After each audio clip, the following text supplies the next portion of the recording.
மண்டலத்திலும் முட்டி நின்ற தூணிலும் நான்ற பாம்பின் வாயினும் நவின்றெழுந்த அக்ஷரம் ஈன்ற தாயும் அப்பரும் எடுத்துரைத்த மந்திரம் தோன்றுமோர் எழுத்துளே சொல்ல வெங்குதில்லையே.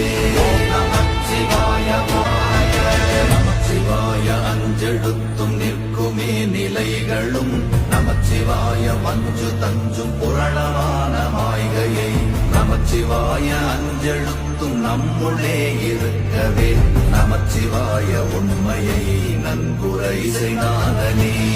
நமச்சிவாய இல்லை இல்லை இல்லை என்று இயம்புகின்ற ஏழைகள் இல்லை என்று நின்ற ஒன்று இல்லை என்னலாகுமோ இல்லை அல்ல என்றுமல்ல இரண்டும் ஒன்றி நின்றதை எல்லை கண்டு கொண்டோர் இனி பிறப்ப